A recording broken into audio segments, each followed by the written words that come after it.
All right, let's get into our last leg of discussions now. Attacks by suspected herders on Benue communities have continued and is even taking scary dimensions. Our suspected herdsmen armed with AK-47 rifles have continued their reign of terror in Benue State, killing, maiming, abducting and destroying everything in sight. And this time, the armed herders have taken the battle to the Nigerian army, who, in a bid to stem the deadly attacks by bandits on Benue communities, launched an operation. 2 personnel of the operation, while struck, were at the early hours of Sunday reportedly ambushed and killed by suspected herders at Seke village in local government area. They also abducted some soldiers and burnt one of their patrol vehicles, leaving many with serious injuries. In April, the killer herders ambushed the team in the same local council area, killing no fewer than 5 officers. Well, we have in the studio security expert Dennis Amatri to discuss this. Many thanks for joining us. Now, we see a situation where the hunter has become the hunted. How can Nigerians be protected if it's getting this far? It's a very, very sad issue, you know, where our Nigerian soldiers are being attacked now. And I know that right from many years back, soldiers have been casualties in this particular war that we're fighting. I expected that a lot will come from government in trying to fortify them, because we don't want a situation where soldiers are going to be running away thinking that if they go there, they're going to be finished. You know, even for those dead soldiers or fallen soldiers, as we say, the honor they give them is not good enough for me, because we should give them real honor when they are falling. And that will encourage others to go out there. But looking at the whole picture now, we are discovering that this war has extended from the northeast into Nigeria, into every facet of the country, where we call them herdsmen. And they're actually terrorists. They are terrorists, you know, running across Nigeria. And we don't want to call them their real names. We have tried to withdraw. Like even the General Agent who talked about this particular attack was saying that they were criminals that were, you know, arrested. They are not criminals. They are terrorists. If somebody is going to attack our military, then they are terrorists. And we have to deal with it. Well, Nigerians are, because this Benue and Plateau and Kogi, where we had some of these issues, are not, and maybe even Zamfara, is not northeast. So the tag name Boko Haram seemed to only reside in the northeast, and then when it comes to north central, it is something else, like you're saying. But with the way they're carrying out their attacks, does it seem like there's a difference between what is going on in the northeast, like maybe Yobe State and Borno State, and what is going on in Benue now? The modus operandi is a little bit different. In the northeast, they are using terrorist tactics of blowing up suicide bombers and stuff like that. And right now, they are just using ambush tactics. You know, ambushing people, raising down a whole village, ambushing the military, and then, you know, killing as many people. Which is also done in the northeast. Yes, it's done. So that's why I'm saying that they are the same people. We cannot differentiate them and say, oh, these people are criminals, or they are just cattle rustlers. No. These are terrorists that have expanded beyond the northeast. Now, but earlier in the year, when the crisis in Benue State was really, you know, very hot, then we had people from Benue who've come to say these people want our homes, they want our community, they want our land. They are seeing this as a scramble for resources. Yes. What would you say? Well, you know that this particular case between herders and farmers had, for more than 30 years, had been on. But the new coloration is what we're addressing right now. And that is where terrorists are actually coming and raising down villages, and then, because they don't occupy the villages, they raise it down and run away. You know, so it is not a matter of, okay, these farmers are trying to attack us, let's kill all of them and take over their properties and everything and their farms. No. they are killing everybody and running away. So there is a difference there. And I want us to understand that. Declare them as a terrorist organization. The government have to come out and do it. Pardon me? Declare who a terrorist organization? These herdsmen, I don't know whether they are Fulani herdsmen. They don't want to call them Fulani herdsmen anymore. Well, but certainly there hasn't been any outright identification to say they are yes, Fulani. Because so calling them Fulani herdsmen will the Global Terrorism Index had already classified them as one of the most vicious terrorist organizations in the world. And here we are trying to play kids' glove with them, you know. And if you go back to the definition of who a terrorist is somebody that destroys things, kill people en masse, and then, you know, destabilize. Create fear. Yeah, create horror, terror in people. So why are we trying to shy away from actually declaring these people as terrorists and then dealing with them, you know, appropriately? All right, now let's you gave us a narrative earlier on. These people go into a village, kill people, sack the entire village, and leave. Yes. What's the agenda here, apart from creating the terror and to what aim or to what objective, especially in the case of Benue and the North Central and maybe Taraba? We have to take a holistic view of what is going on right now. There is an invasion of Nigeria going on. And this invasion is coming from the northeast and spreading through Taraba, Benue. Remember, these places you're talking about are the food baskets of Nigeria. We are also talking about food security. During the Civil War, remember, Gowon won the war by putting that blockade on Biafra. Food is not going in and people were starving, and then of course they have to surrender.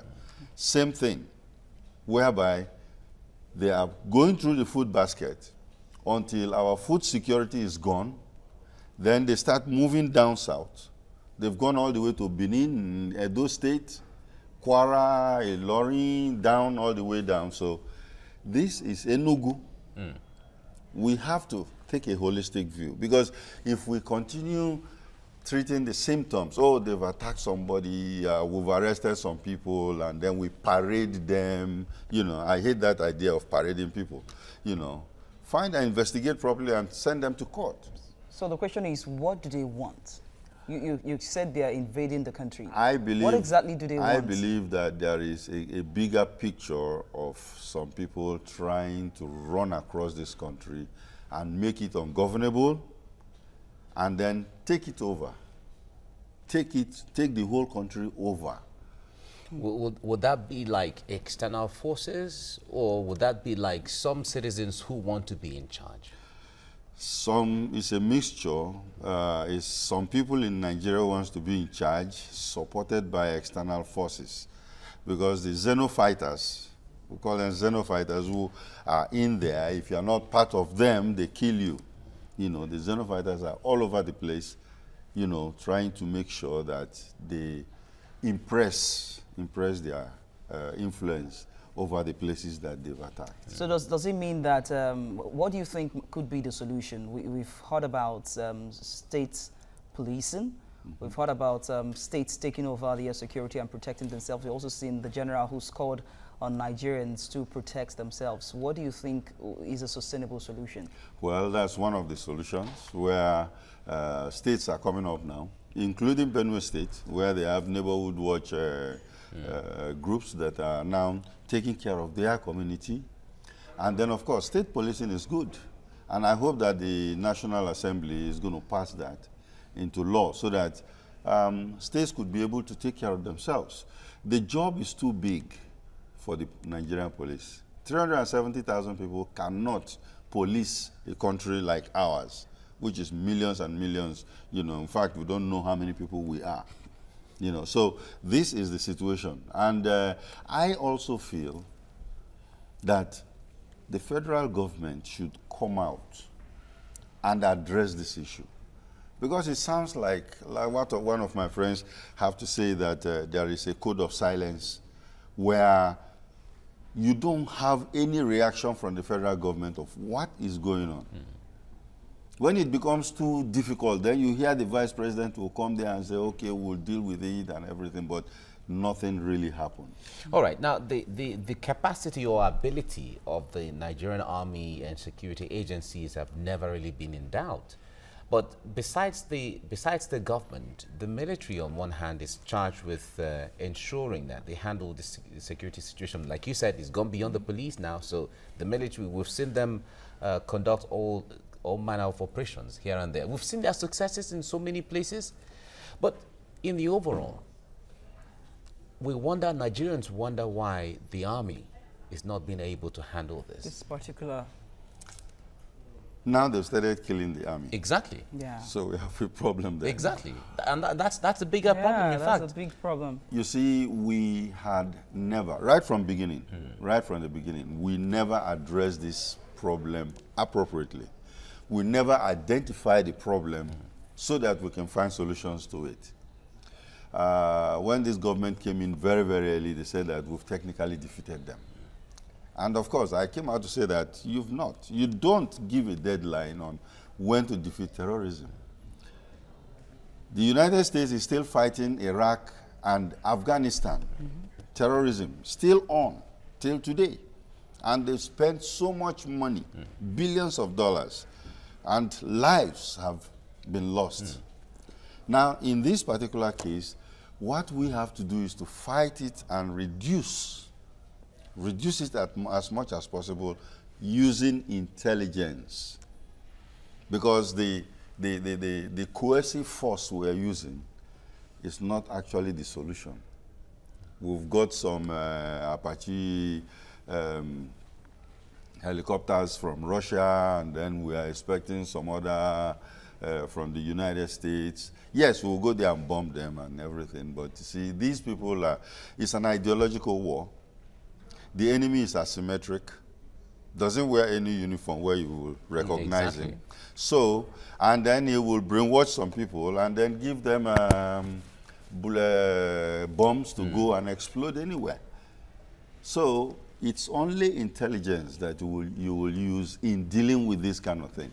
Otherwise, you will just be wasting. So, is Nigeria short of that intelligence? Or that we are not short of it. We are not short of it. I'll be very honest with you. We are not short of it. But we've arrested a lot of them. You know, the intelligence services have arrested a lot of them, but they are not sharing.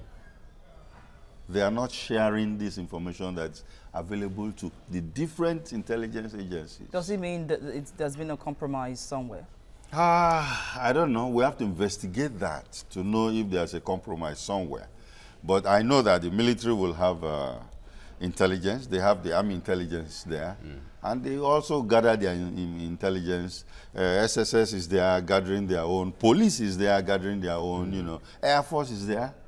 And if they don't share this, because... But why wouldn't they share? Because they know the code of, they know the code of the security codes. When it comes to working together for the unity and integrity of the country, they're not different. They're working for the same purpose. No, one thing you have to understand that there is this unwritten rivalry between security agents. All of them report to the president, and all of them want to impress him that we brought this information, not her, not him. I did. And then you get a boost or some promotion going on. So who does the galvanizing of all of this together? Bring it together. You see, we have what we call the Joint Intelligence Board, where the National Security Advisor is the chairman. Supposed to be the clearing warehouse, you know, for all intelligence gathered. But I don't know when they go there, whether they actually bring everything on the table and said, okay, this is what I have, this is what you have, now let's talk about it. Or, because they have direct line to the president too, they will go behind and say, listen, this is exactly what I have. So I don't want to dilute it by passing it through the normal committee, all right? So it's a lot of things. It happens not only in Nigeria, it happens everywhere. You know, in the United States, although their own has been a little bit tighter, where the Director of National Intelligence gather from the CIA, FBI, and every people and take it up. But you find out that this thing is very, very common, where they fight among themselves. What's the importance of local security? Earlier, We heard when communities report to say, we heard there's going to be an attack on our community and nothing happens. Nobody protects them. You know, what's the importance of actually listening to these indigenous people, the locals who actually know a bit of what is happening? They sometimes know who is after them. They know. And sometimes, you know, either number one, the security agencies are thinly spread, or two, all kinds of variables can play.